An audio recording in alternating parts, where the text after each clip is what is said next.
Welcome to my YouTube channel. ఉద్యోగులకు big update. కొత్త రూల్తో retirement తర్వాత ఆర్థిక భరోసా, పెన్షన్ 40%కు పెంపు. ఆ వివరాలేంటో ఒకసారి ఈ వీడియోలో చూసేద్దాం. చూసే ముందుగా ఫ్రెండ్స్ ఎవరైనా ఫస్ట్ టైం మన ఛానల్ విజిట్ చేసినట్లయితే తప్పకుండా సబ్స్క్రైబ్ చేసుకోండి. అదేవిధంగా వీడియో మీకు నచ్చినట్లయితే ఒక లైక్ చేసి మన మిత్రులందరికీ షేర్ చేస్తారని ఆశిస్తూ ఇక విషయానికి వచ్చినట్లయితే ఉద్యోగులకు బిగ్ అప్డేట్.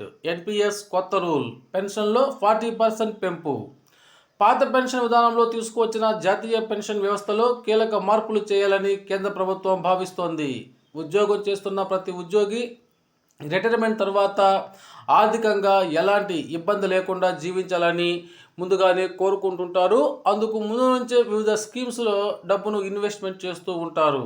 వీటిలో నేషనల్ పెన్షన్ సిస్టమ్ ఎన్పిఎస్ను కేంద్ర ప్రభుత్వం తీసుకువచ్చింది. పాత పెన్షన్ విధానం స్థానంలో ఈ స్కీమ్ను ప్రవేశపెట్టింది. అయితే ఉద్యోగుల నుంచి వ్యతిరేకత రావడంతో ఎన్పిఎస్లో కీలక మార్పులకు శ్రీకారం చుట్టింది. దీంతో ఈ స్కీమ్ కింద గతంలో కంటే మరిన్ని ఎక్కువ ప్రయోజనాలను పొందుతారు. తాజా మార్పులతో ఉద్యోగుల బేసిక్ పేలో 14% ఎన్పిఎస్ కాంట్రిబ్యూషన్కు చెల్లించాలి. గతంలో ఇది 10%గా ఉండేది.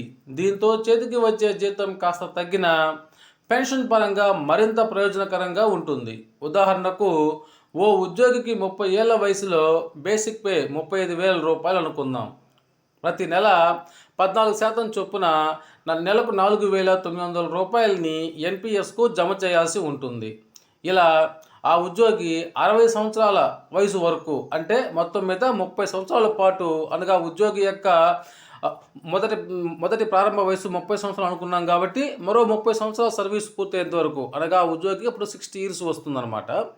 ఆడ 30 సంవత్సరాల వరకు ఇలా జమ చేస్తూ పోవాలి. ఇలా జమ చేస్తూ పోయినప్పుడు 40% ఎన్పిఎస్ కాంట్రిబ్యూషన్ గణన ఏ విధంగా ఉంటుందో ఇప్పుడు ఒకసారి చూద్దాం.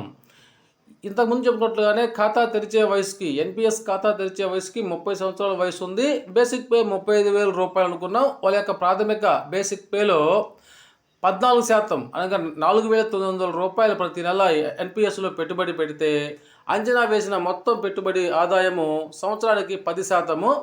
సో 30 సంవత్సరాల్లో 17,64,000 రూపాయలు అవుతుంది. 30 సంవత్సరాల తర్వాత మొత్తం ఆ ఫండ్ విలువ అనేటువంటిది ఎంత అవుతుందంటే 1,11,68,695 రూపాయలు అవుతుంది. ఇక 40% యాన్యుటీపై వేసినటువంటి ఆదాయము సంవత్సరానికి 8%. 60 ఏళ్ల వయసుకు ప్రతి నెల కూడా వారికి పింఛన్ రూపంలో 29,783 రూపాయలు అయితే అందుకునేటువంటి అవకాశం ఉంటుంది.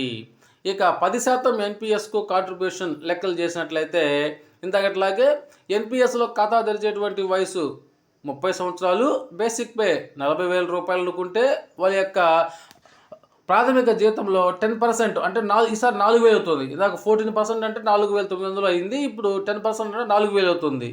ఎన్పిఎస్లో నెలవారీ పెట్టుబడి 4,000 లెక్కన అంచనా వేసిన పెట్టుబడి వచ్చేసి 10% చొప్పున మొత్తం పెట్టుబడి 30 సంవత్సరాలకు వచ్చేసి 14,40,000 అవుతుంది.